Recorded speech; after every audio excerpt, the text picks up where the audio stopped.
Boa noite, meus amigos do grupo de oração Trindade Santa. Meu nome é Vânia Reis, como vocês sabem, psicóloga, serva do grupo e do Ministério de Formação também. Hoje nós vamos conversar sobre o jejum. O jejum é uma parte indivisível, né? Junto à oração e junto à misericórdia. São os tripés que fazem com que a nossa oração chegue a Deus de uma maneira muito viva. A prática judaica, o jejum já existia lá, no tempo de Jesus. Fazia parte da religião judaica e foi incorporada pela Igreja Católica. Por que os apóstolos foram recriminados porque não jejuavam, então, se era uma prática boa, incorporada? Jesus responde: podem porventura jejuar os convidados das núpcias enquanto está com ele o esposo? Enquanto tem consigo o esposo não lhe é possível jejuar. Então, é um negócio muito legal. Por quê? Porque os apóstolos estavam com Jesus. Então você faz um jejum para se mortificar, para ter uma relação mais próxima com Deus. Eles já estavam nessa relação mais próxima com Deus. E não tinha sentido jejuar. Só tem sentido jejuar eles, como nós, depois que Jesus subiu aos céus. Então, essa questão do jejum, ele vai trazer para a gente algumas reflexões interessantes. Não muita novidade, mas algumas coisas interessantes. A questão é por que Jesus teve que fazer jejum de 40 dias? Primeiro, é importante que nem sempre a gente cai com essa ficha na mente. Jesus é batizado, a partir do batismo ele recebe a missão dele, ali ele vai para o deserto para se preparar para a missão. Então, o Deus, homem, Jesus, se sujeitou a essa necessidade de penitência, que não deixa de ser também de autodomínio, para se apresentar como o novo Adão. Mas por que isso? Porque o Adão foi seduzido pela serpente e desobedeceu. E Jesus resistiu à tentação e obedeceu. Então, o que isso quer dizer? Esse é o princípio de toda vinda de Jesus à Terra. Mostrar que é possível obedecer aquilo que Deus quer da gente. Esse é a razão por que se fala que ele veio para nos salvar. Para tirar esse pecado de eu não consigo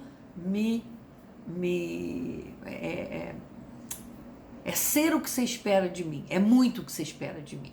Então ele se fez homem para mostrar que é possível. E nós, agora, por que devemos jejuar? Você pode jejuar por cura, pedindo por cura, por libertação, para superação de um problema ou de uma situação difícil, para uma pessoa que está enferma, né?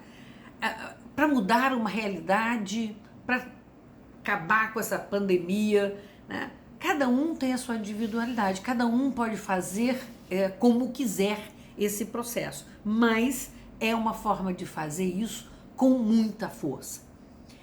O que o jejum nos ensina? Ele nos ensina a renunciar, a dizer não para aquilo que é dos nossos sentidos, da nossa necessidades, assim, do cotidiano, né? Quando eu me desprendo dessas atitudes consumistas, quando eu desprendo da necessidade de satisfazer os meus sentidos, eu mostro que eu sou capaz de um equilíbrio e eu sou capaz de um controle. Então, essa situação de desprendimento dessas necessidades é que me dá força para a minha caminhada. Quais são os benefícios do jejum? Ele nos eleva, ele torna a nossa alma mais leve, porque mostra que a gente é capaz de nos controlar, potencializa a nossa oração, com certeza, fortalece a nossa relação com Deus, revigora nosso espírito contra as tentações, dá força para a gente mesmo, tá? Libertando daqueles valores que não são os espirituais. É uma poderosa arma contra as tentações e assim nos fortalece contra o pecado, tá? Tá difícil, jejua. Que tipos de jejum que a gente tem? A gente tem 4 grandes tipos. O jejum da igreja, comum, que vocês já conhecem, que fundamentalmente se pede, aliás, em todos os jejuns, que se toma um café da manhã. Não é passar mal o jejum, não é passar fome. Você vai sentir fome, né? Mas você vai conseguir controlar. Você vai ter vontade de comer, que é outra coisa completamente diferente. O jejum da igreja, que eu não preciso explicar. O jejum a pão e água. Já fiz, é muito interessante. Normalmente o que é mais recomendado é o pão sírio, né, ou integral, porque ele dá mais força, são os melhores. Você pode comer e beber a água, mas não simultaneamente, porque acaba dando dor de cabeça. Você alterna, tá com fome, come um pedacinho, tá com sede, passa um tempo, bebe. E aí você consegue controlar a sua gula e te dá disciplina. Agora eu não posso beber, agora calma que eu vou chegar ao momento. Essa disciplina é que ela é essencial para a gente na luta contra as tentações, né? Você tem a base de líquidos só, o jejum à base de líquidos, que é mais forte.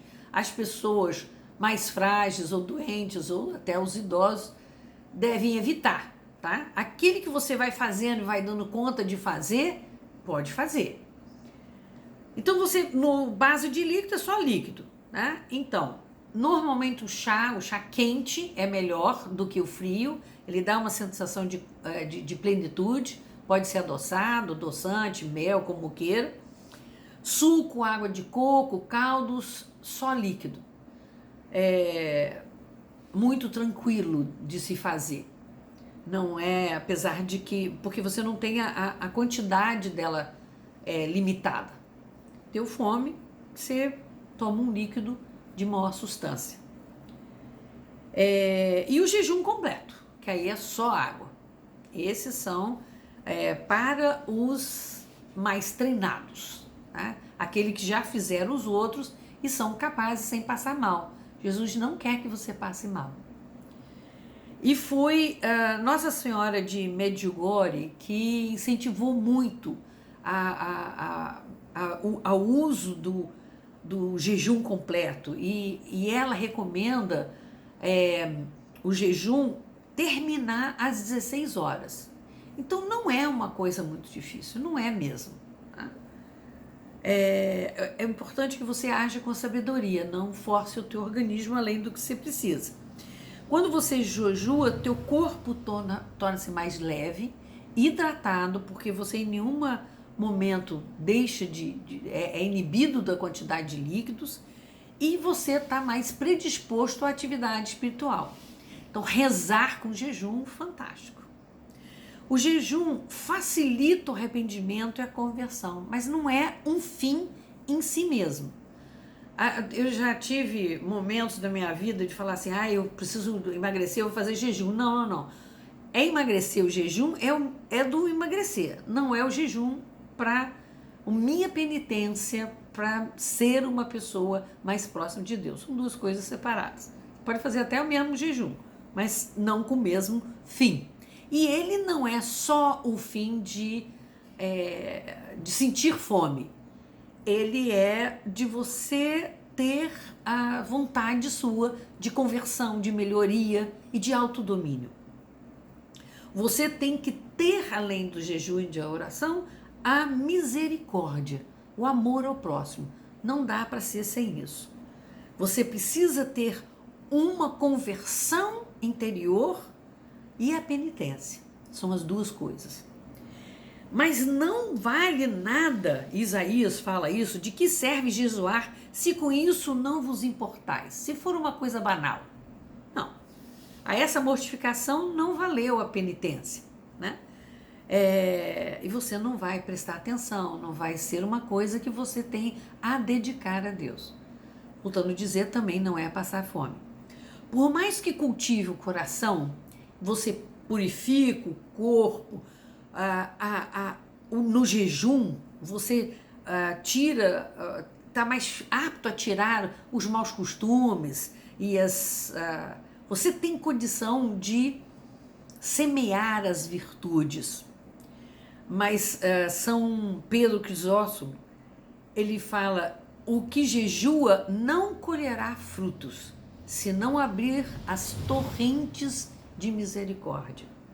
Então são 3 coisas que são essenciais e inseparáveis: oração, jejum e misericórdia. Rezar e jejuar e ser uma pessoa que não está nem aí para o próximo, tua oração vai ser ouvida, não.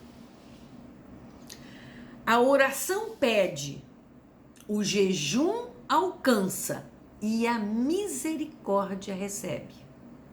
Como é que você pede Deus para ser feliz e não ajuda o outro a ser feliz? O jejum é a alma da oração. É a misericórdia que dá vida ao jejum. Ninguém pode separar essas 3 coisas, elas são inseparáveis. Quem quer que suas orações sejam atendidas, tem que atender a isso. Então, São Cristóvão fala assim: as súplicas de quem lhe pede têm que ser atendidas, pois aquele que não fecha seus ouvidos às súplicas alheias, abre os ouvidos de Deus às suas próprias súplicas. Ou seja, eu ouço o outro que me pede, Deus me atende, me ouve também, né? Então, oração, misericórdia e jejum inseparáveis. E tem aquela famosa, pois só isso é suficiente? Tem um momento que o demônio os apóstolos não conseguem tirar o demônio de um menino endemoniado, e Jesus consegue. E ele pergunta depois para eles: por que nós não conseguimos expulsá-lo? E ele responde: porque a fé de vocês é muito pequena. Eu lhes asseguro que se vocês tiverem fé do tamanho de um grão de mostarda, poderão dizer a esse monte: vá daqui para lá, e ele irá. Nada lhe será impossível. É impressionante a gente pensar que Jesus nos disse que isso é possível. Mas ele complementou: mas essa espécie só sai pela oração e pelo jejum. Então presta atenção o que Jesus está falando aqui pra gente: oração, misericórdia, jejum e fé. As 3 coisas são essenciais e são esses objetivos do jejum para o nosso encontro com Deus. E aí tem uma oração que na verdade é de Isaías 58, que ele fala qual é o jejum que Deus aprecia, para você ter noção e a gente assim fechar o nosso dia. Sabeis qual é o jejum que eu aprecio? Diz o Senhor Deus. É romper as cadeias injustas, desatar as cordas do jugo, mandar embora livre os oprimidos e quebrar toda espécie de jugo. É repartir seu alimento com o esfomeado, dar abrigo aos infelizes sem asilo, vestir os maltrapilhos em lugar de desviar o seu olhar deles. Então, tua luz surgirá como a aurora, tuas feridas não tardarão a cicatrizar, tua justiça caminhará adiante de ti, e a glória do Senhor seguirá na tua retaguarda. Então as tuas invocações, o Senhor responderá, e a teus gritos dirá: eis-me aqui. Melhor impossível. Até quinta que vem.